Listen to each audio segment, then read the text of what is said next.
67-year-old American man marries 25 Indonesian women, his hidden identity and legendary life abroad.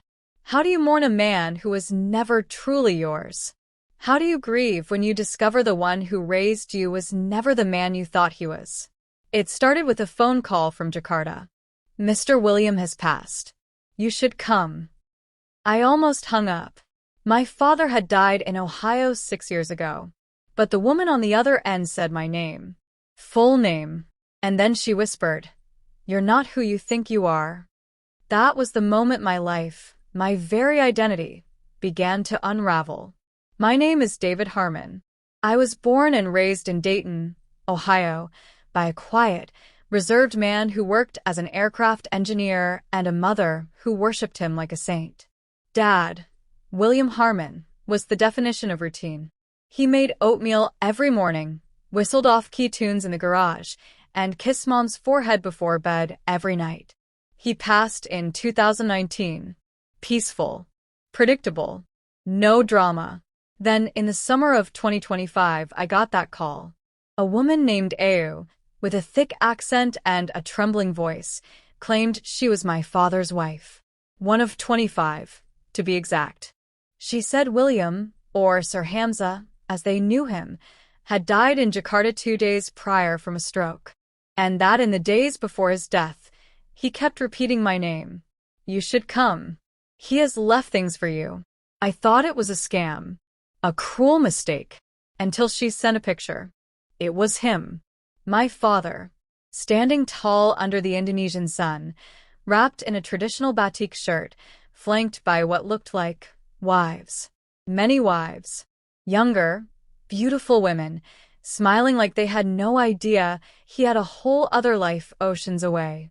I stared at the image like I was looking at a ghost who had never belonged to me. Out of some mixture of anger and curiosity, I booked a flight to Jakarta. I didn't tell my mother. She'd buried a man who never truly existed. The moment I stepped into the humid air of Soekarno-Hatta Airport, everything felt foreign and familiar at once. Like some part of me already knew the truth I was about to uncover. And I was right. Ayu met me at the arrival's gate. She looked no older than 32, wearing a soft pastel hijab and holding a framed photo of my father. Her hands shook when she spoke. "He said you would come. You look just like him." I followed her into a modest van where 2 other women sat silently. They whispered in Bahasa Indonesia, eyeing me with a kind of reverence reserved for royalty or ghosts. As we drove through narrow alleyways and rice fields, Ayu started to tell me about Hamzah, my father's Indonesian identity. "He came here 18 years ago," she said. "Taught English first. Then he bought land. Helped build a mosque. People trusted him. Loved him." I interrupted. "Did you know he had a wife and son in the U.S.? Silence. Then she looked at me with something like pity. "We thought you were the secret." The house we arrived at was more of a compound. Children ran barefoot. Women cooked in open-air kitchens. Chickens darted between our feet.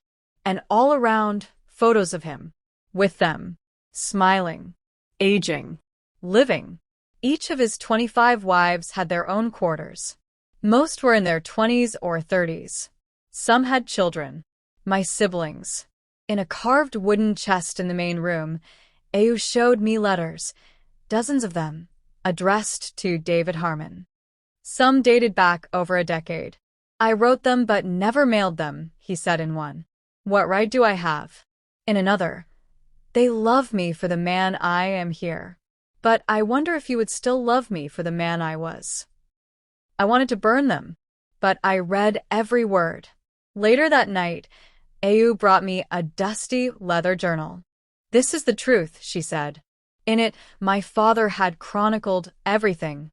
The affair that started it all, with an Indonesian exchange student at the University of Dayton. His first trip to Indonesia in 2005. His decision to build a new identity under a new name. The reason he never left permanently because of me. And the chilling part? He never stopped loving us. Any of us. He just couldn't choose. I stayed for 5 days. Every evening, I sat with a different wife, hearing her story. They spoke of him with devotion, laughter, even song. He'd built schools, donated to orphanages, fathered 16 children. Each one thought they were his only true love.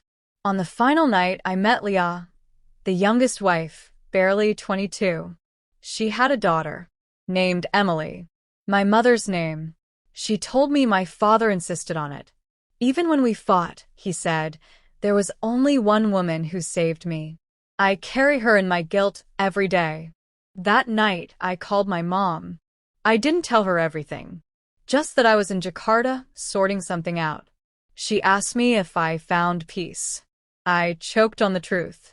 Before I left, I stood in front of his grave, a simple stone under a banyan tree. No grand marker, no shrine. Just a man buried under his secrets. And then Ayu handed me a video message. He'd recorded it 6 months before his death. On screen, he looked older, frail. But his eyes, those same eyes I saw every day in the mirror, held steady. David, if you're watching this, I'm gone. I don't expect forgiveness. I just want you to know I loved you. Not perfectly, not honestly, but deeply. I was 2 men. The man your mother loved, and the man these women saved. Maybe I was a coward, or maybe I was just running from a version of myself I never deserved. But you're the only truth I ever got right. He ended with a smile, a soft, broken smile. I returned to Ohio with a journal, the video, and a suitcase full of questions. My mother never knew. I never told her. Some truths are too cruel for those who've already suffered. But I changed. Irrevocably. It took months before I reached out to any of my half-siblings.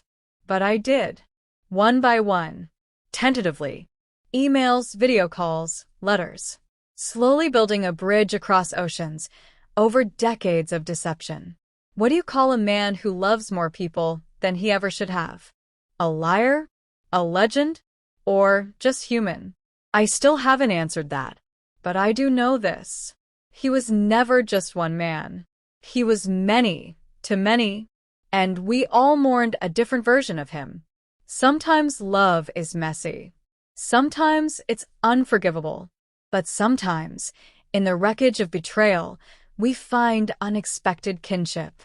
A new definition of family. And in the silence of an Indonesian village, beneath a banyan tree, lies a man who once lived too much and loved too many. But he left behind a legacy we're still trying to understand. And maybe that's all we can really hope for.